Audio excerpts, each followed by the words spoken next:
Ithaca Women's Volleyball, where we will see Ithaca take on Nazareth College. The regular season is coming to a close, and the Bombers are looking to take their winning ways into the Liberty League Championships starting next Friday. We'll be taking care of your pregame coverage, giving you all you need to know, so make sure to stay tuned. This is Bombers Volleyball.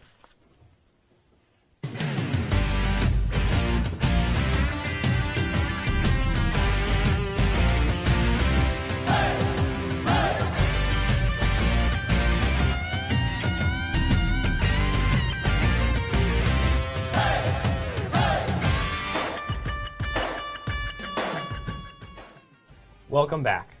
I'm your host for the evening, Evan Litchfiss, and joining me here in the studio are my two analysts, Sarah O'Malley and Bryson Shaw. Guys, how are we doing? Doing great. You know, it's been a little hectic just with the weather. Yesterday was really windy, but it's beautiful inside today, so look, really glad to be here. Yeah, I'm feeling good. I think everything's going good. I'm excited to talk about some volleyball. Yeah. So the regular season is coming to a close, and Ithaca is poised to take the #1 seed in the Liberty League Championships. On that note, let's talk about the importance of these games and how the playoff picture is shaping up. Yeah, so you talked a little bit about Ithaca, but I think more importantly for Nazareth, Nazareth really has struggled out of conference play this year, and for them coming into today's game, they absolutely need an out-of-conference win. They're coming in, they're on a they're currently in a 3-game losing streak. They're currently losing to Cortland right now. They just lost the first set. They're losing in the second set, so they're really struggling right now. If they lose that game to Cortland, it'll be a 4-game losing streak, and if they lose to Ithaca later today, it'll be a 5-game losing streak going to playoffs, and it's going to be really detrimental to them. Yeah, I think, on the contrary, as much as Nazareth needs to win this game, I think that Ithaca needs to win it just as much. They have been strong, and they have definitely been winning games, and they've been doing what they need to do for the upcoming games. But to win the Nazareth game today after the loss to Cortland earlier is going to be a huge confidence boost for them that they need going into the Liberty Leagues. Yeah, and I'm curious to see how Ithaca really attacks this game against Nazareth, because we heard a little bit earlier from the coaching staff for Ithaca earlier in the week. You know, they want to attack this Nazareth game as a way to kind of fix some holes that they've been struggling with throughout the week. But after losing that Cortland game, really, they got to kind of attack that. And it's a must-win game now. I mean, beforehand it's a must-win game, but now it's a must-win with the risk of a 2-game losing streak going into playoffs. With that, let's look at some highlights from Ithaca's match with Cortland earlier today. We saw Ithaca off to a slow start in this matchup, not really able to get their footing set on defense. Samantha Klein started in the back row with Julia Costa taking a break on the bench. She did not participate in practice yesterday, appearing today with a bandage on her hip. She later would enter the game in the third set as Ithaca was giving up kill after kill to a strong Cortland offense. Cortland kept their confidence and momentum through the entire game. And as you can see here, we can see Cortland's serving ability kind of dropped through. They get a good dig here. That's a kill for Ithaca. You can see the offense and the front row on Ithaca's side is really strong. They kind of warmed up in the first set and even into the half of the second set. And you could see second half of the second set and third set, they were really doing well in the front and with their offense. Yeah. Bryson, what do you think about Ithaca's offense against Cortland's offense? I know they're both incredibly strong. They're both, especially their front rows, they're both incredibly strong front rows. And when you have as many defensive specialists as both teams have, there's a lot of firepower right at the edges in that today. So it was a really exciting game to watch. I agree. Ithaca, Cortland, and Nazareth are in great positions to make deep playoff runs. So I want to ask you, what are you guys' predictions for this year's playoffs? Yeah, I think when you look at Ithaca and Cortland, they're going to do what they do best when they've done for the prior years, and that's dominate. I mean, Nazareth is doing a decent job of dominating conference play, but they're really struggling outside of that, and I don't think they're going to be able to carry the dominance that they've carried so far in the regular season. But when you look at Ithaca, they've lost a total of 3 sets in all conference play for this entire year. That's enough for Nazareth to lose 1 game in conference play, which they already have. Neither Cortland nor Ithaca have done that. So, yeah. I think for Ithaca, it's going to really need to be a game about serving and serve receiving and how they're going to do with that, especially going into one of their top components, William Smith. I mean, William Smith is a great team, and they are definitely going to be the top 2 teams in the Liberty League Conference this year, so Ithaca is going to have to stay really strong against them with the serve receive. Sarah, I want to take a closer look at Ithaca and how they've been performing throughout the season. Can you tell us what has been working for them so far? Yeah, for sure. As a whole team, they've done a really great job on most levels. For attacking, they've had a 233 hitting percentage, as opposed to their opponents who have a 151. So it's definitely a huge gap for them. They've definitely outdone their opponents in that area. With setting, they have 962 assists for this season alone, and they usually have 11.9 assists per set. And then looking at serving, they have 200 aces, which is a decent amount as well. Over to defense, they have 1,169 digs this season with 14.4 digs per set. So that's really cool. Definitely Ellie Benedict. She has been a huge component in that as the libero this year. And then moving over to blocking, they have had 53 solo blocks and 197 assisted blocks this season, and it's usually 1.9 blocks per set. So that's pretty cool. And then looking at some of the players individually, Naomi Klaus, Gabriela Gonzalez-Abreu, and Wesley Slavin, the 3 sophomores on the team, they are just really standout players. Naomi is leading in kills with 250, and Gabriela is right behind her with 249. So they're both performing wonderfully. And obviously Wesley Slavin has 719 assists, so she is the prime setter. So the 3 of them have really been standing out in stats this season. Do you think that the loss to Cortland this morning is going to affect those stats? I think that coming into the game versus Nazareth, they really need to do what they were doing. Their serves were honestly not bad in the Cortland game. They have to keep up their serves, but they have to make sure that they're really locked in on defense for this upcoming game. Yeah. A huge factor in these performances has been the changes to the NCAA volleyball rules in 2024. Let's unpack these rule changes a little bit more to better understand how it could help or hurt these teams. Yeah, actually, I think, Sarah, you should probably start with this one because you have a little bit more experience with it. Yeah, so definitely looking at the new rules that we've seen in volleyball thus far. I am a setter on the club team here at Ithaca, and so obviously we have to talk about the double touch rule that they changed. Initially, setters, no double touch. You had to clean set with both hands at the same time. Now, if you double, it's not an automatic turnover. So that's humongous. It completely changes the game. As a setter, you train to make sure that you don't double, and then having a new rule come in where you can double, it definitely changes things. It is a benefit in some ways because it's one thing that the setter doesn't have to think about because there's a lot to think about as a setter, but it's also, in Wesley's case, it's hindering her because she doesn't really have that many double touches, and some of her opponents do. So it takes away from the points that Ithaca could have by, the other teams doubling. Yeah, I think it's interesting. While you have kind of the current generation of an understanding of it, I've gotten the feedback from the older generation. My dad was a volleyball coach for, actually, I don't even know how many years, but it felt like forever. And then he played in college, and then my mom played in high school. And as soon as that rule change came out, they were both kind of talking about how sloppy it makes the game. It rewrites the game. It takes away all the game's gone. It's not what it used to be.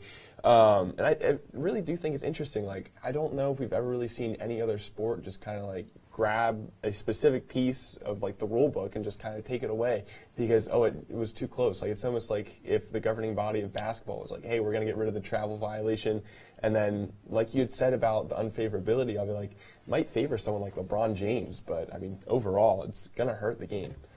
Yeah, for sure. It's definitely a big change. Definitely some things to look out for coming in this new game. Coming up soon, our sideline reporter Jack Behan caught up with Ithaca alum Jamie Koopman for an interview, plus plenty more analysis, so stick around.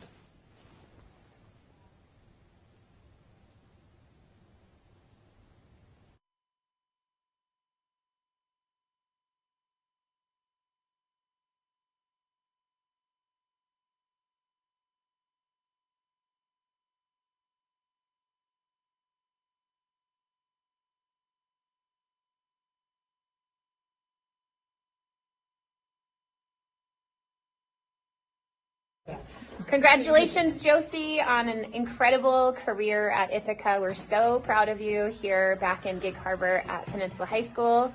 Say hi, Lori. So proud of you, Josie. Congrats. We're in your old locker room here, back where the BWAF group was. And here we are. Ready? Congratulations, Josie! We love you very much. Hey, Sammy. Hi, Sammy. 4 years. Wow. I feel like just yesterday you were in the Dome celebrating your senior night with us. What an incredible career you've had. I'm so excited to see what the future holds. And congratulations. Best of luck with your next chapter. We're super excited for you. Congrats.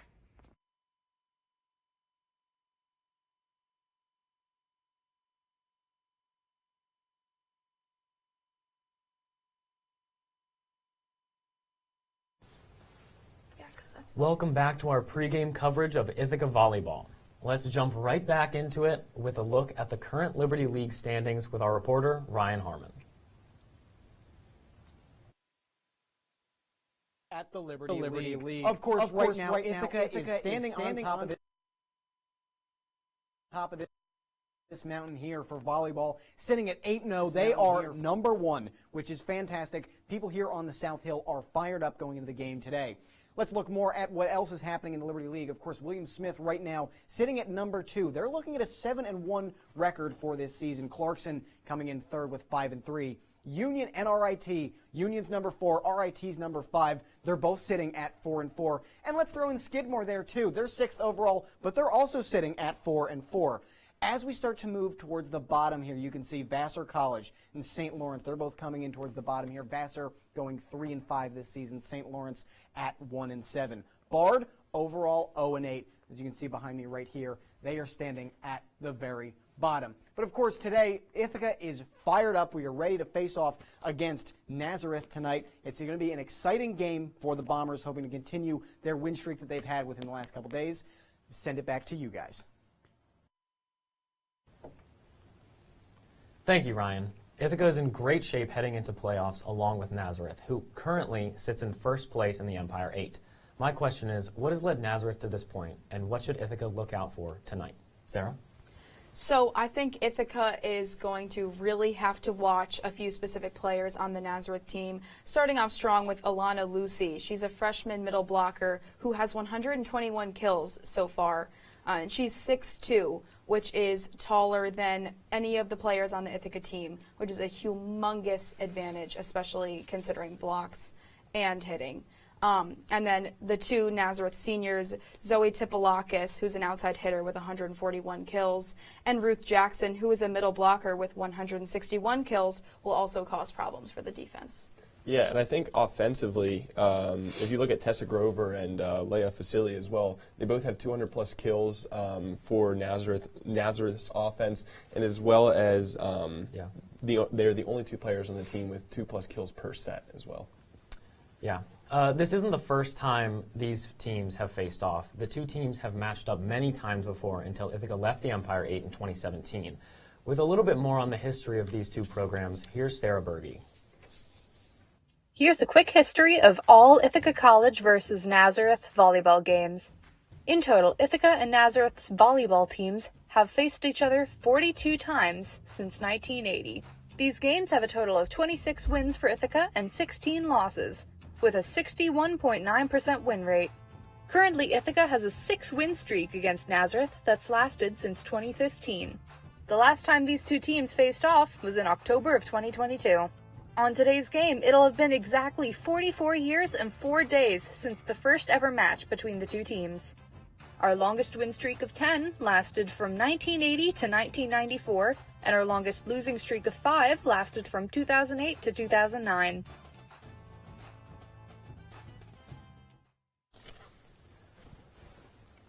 Thank you for the insight, Sarah. Now, Bryson, with all this talk about the Empire 8, can you tell us a little bit more about the current conference standings?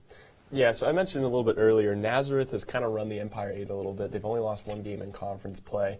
But the thing is, though, the Empire 8 it's not to the same level of difficulty in conference play that the Liberty League and the SUNYAC is. The Empire 8, it's really good, and then it's a really quick fall off as well. When you look at it, there's 5 teams that are above a 500 average on the season, and then there's one team, Russell Sage, who's currently sitting at 4-7, that just somehow sneaked into playoffs. And then there's a total of 5 teams below 500. But in those 5 teams below 500, there's 3 teams that only have 1 win or less. Now, let's kick it up to Jack Behan, who had the chance to talk to Ithaca volleyball alum Jamie Koopman after their unfortunate loss against Cortland.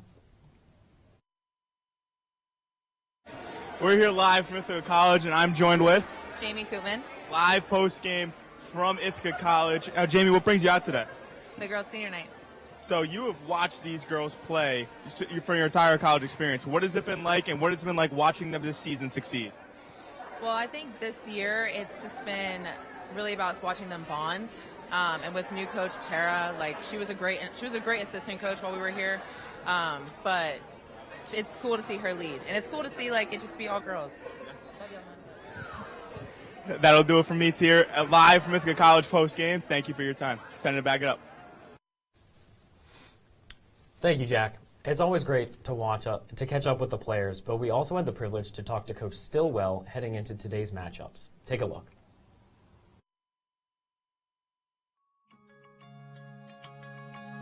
So I grew up in Hawaii, and volleyball is the sport of the state, and I got good enough to come play in college. And so I actually came to Ithaca, and I played here for 3 years. I played on the team when we went to the Final Four and the Elite Eight. When I got into the grad program here, I was fortunate enough to be a grad assistant for the team, and so that was like a good introduction into the coaching world. It's fairly uncommon to have a coach come back to their program and get the opportunity to be a head coach right away. And I have always wanted this program to do well, and now that passion, I get to actually have some say in how we train to try to be good. One thing that we do as a staff is we meet with every player every week. So half of the team comes and just does like a check-in with me, half of the team goes and checks in with my assistant. And so it's just an opportunity to talk about nothing, check in, we talk about shows that we watch, we talk about the tea, we learn so much about their lives outside of here. I feel like I know more about them than like my coaches might have ever known about me. It's good. It's really fun. This is the place where I made my best of friends, where I've been in teammates' weddings. My partner went here, all of our friends went here, and we're still here. It's cheesy, it's magical to me. Like a lot of my life recently in the last decade revolves around Ithaca. To the seniors, I'm proud of everything that they've accomplished, and I've had the rare opportunity to see them grow from different perspectives, and I'm so proud of the young women that they've become. To the team, I want to say thank you for accepting me the way that I have been accepted as the new head coach, and for making this one hell of a first season. And I'm excited to see where we grow and go together.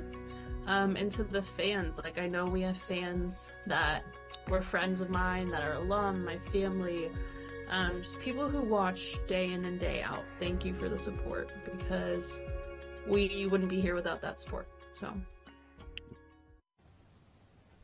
these seniors are a very important part of this team, and earlier today they played their senior night match. They've had amazing collegiate careers, but can you guys talk a little bit more about the impact they've had on the rest of the team? Bryson?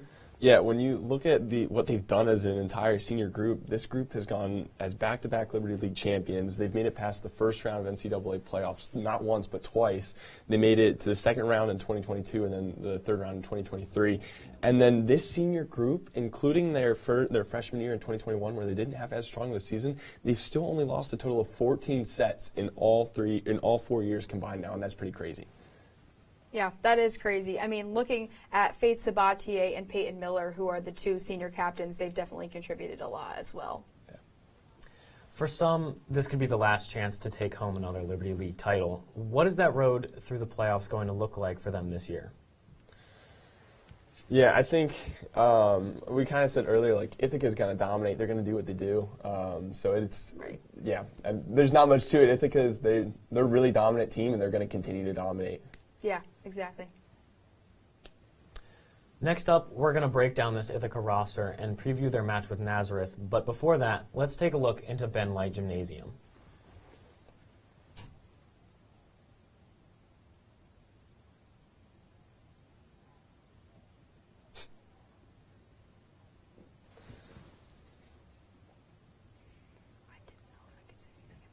Wow.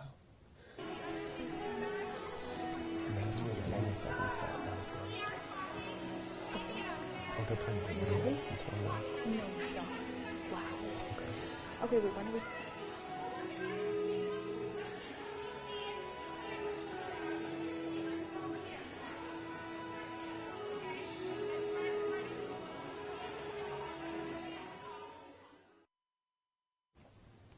Welcome back yet again to our pregame coverage of Ithaca versus Nazareth. You just saw a little bit of the Cortland-Nazareth match, but let's go back and break down the Cortica match that took place earlier today. Yeah, I mean, we talked about the firepower that happened, and then more specifically, like looking forward to this Nazareth-Ithaca game today. I think the firepower is going to continue, really. I mean, just when we talked about Elena Lacey and just the firepower she brings defensively, combined with, like Naomi Klaus and like some of these other front row hitters, it's going to be another big showcase right at the net, and I think it's going to come down to whoever can win that front row game is going to come away and be the winner today. Yeah, for sure. I think Cortland was really strong today, and it was not surprising. I mean, Cortland is a strong team, as is Ithaca, but Cortland really came to play today. They were good defensively, they were good offensively, and I think the game versus Nazareth, I think they're just going to continue the flow that they had against Ithaca. Yeah, now, it's always a great game when two bitter rivals face off, but let's get back to the match at hand. Ithaca versus Nazareth, what should this game look like for both teams? I think for Nazareth, this is really going to be Nazareth kind of like reaching and grasping at a last chance for the season. I mean, it's the last regular season game. They need a result. They absolutely need a result. I mean, we just saw, like, looking at the live stats, they just grabbed a set from Cortland in the second set of that game. So I think for them to have the confidence of just grabbing a set against Cortland, which Ithaca couldn't even do today, I think that's going to be huge for them. And I mean, I think that alone is going to be something that Ithaca's got to be watching that right now and going, okay, we need to take this seriously today. Yeah, for sure. Nazareth definitely has a tall task, and this is a must-win game. But yet again, I mean, Ithaca just lost their first game today, so they're going to come in with a fire because they need to pull out a win, at least one win today. So it's going to be a tough game. Yeah. Now, to better understand these two teams, we need to know who the game changers are for both sides.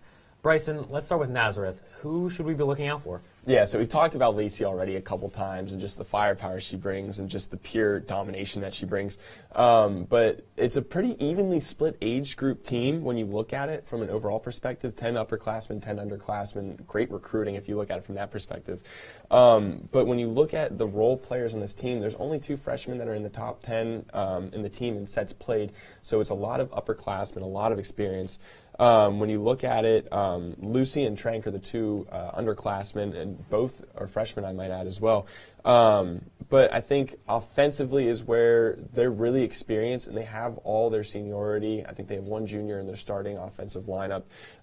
So offensively, I think they have so much more experience that they're just going to be able to carry into this game today. Yeah. Sarah, on the flip side, there aren't many weak spots on this Ithaca roster. Who else should we be looking out for?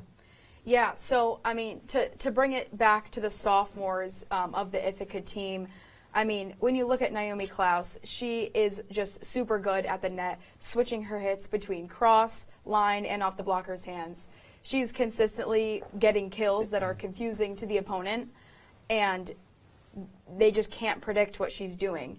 She's definitely a dominant player last year, but this year she has 100% stepped up her game to a whole new level, getting 63 more kills than she did last year. And then looking at Gabriela Gonzalez-Abreu, similar story with her. In her freshman year, she was one of their main positive points on their team. I mean, as an outside hitter, she was like unstoppable. And then if you match that with her serves, when she gets a good serve, it is a good serve, and it is impossible for the other team to get. And then transitioning over to Wesley, I mean, she is the main setter for them, and she has been right when she started as a freshman, which is just a true testament to her skill and how much knowledge of the game she has, because she's able to set hitters that she thinks are going to be the best option to get a kill, which is all you can ask from the setter. So yeah, it's a really stacked sophomore class and the team as a whole. Ithaca has a lot of talent on their squad, and now that we've broken down their roster and their key positions, I have to ask, Bryson, what are these players looking at when they play Nazareth overall? Can you break down the stats on the team so far? Yeah, so when you look at Nazareth, they have a huge amount of blocks in terms of comparison to the other teams in the Empire 8, and it's mainly led by, I feel like her name keeps coming up, but Alana Lucy. I mean, we had mentioned earlier she has 76 blocks, and she leads the team by 20 blocks at least. But when you look at it, Sparkman and Grover, who are both the upperclassmen on that front row, they both have 45-plus blocks apiece, so I think that is the main stat overall. Absolutely, Bryson. Well, we've gone in depth about the statistics and positions of this team, but let's talk a bit more about these players themselves. Today was also a day of celebration for these Bomber ladies, as it was their senior day, as we mentioned before. The seniors were honored before their match against Cortland this morning. Let's take a look at what that looked like. Our first senior that's recognized this afternoon has been defensive specialist Neil Rivero and is number 1, Ellie Benedict.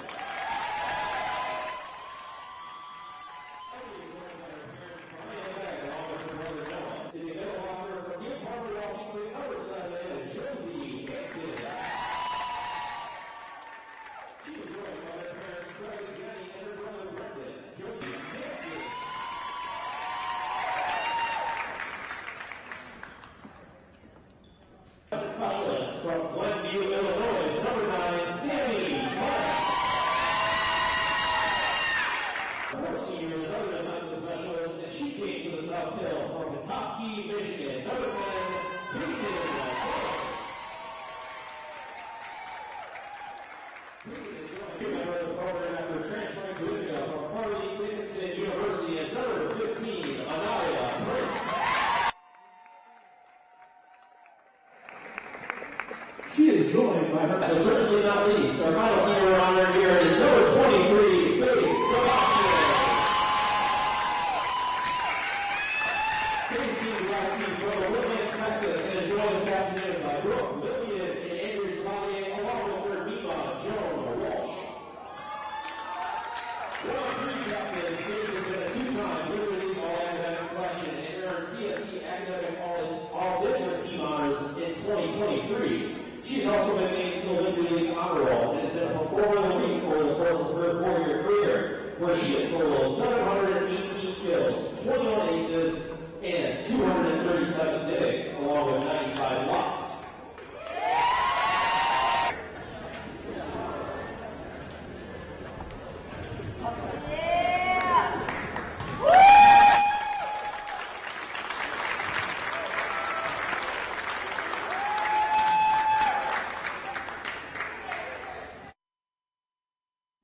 That's all we have for our show today. Bryson, Sarah, thank you so much for joining me and breaking down these matchups. We'll be back for the 5 o'clock game of Ithaca versus Nazareth.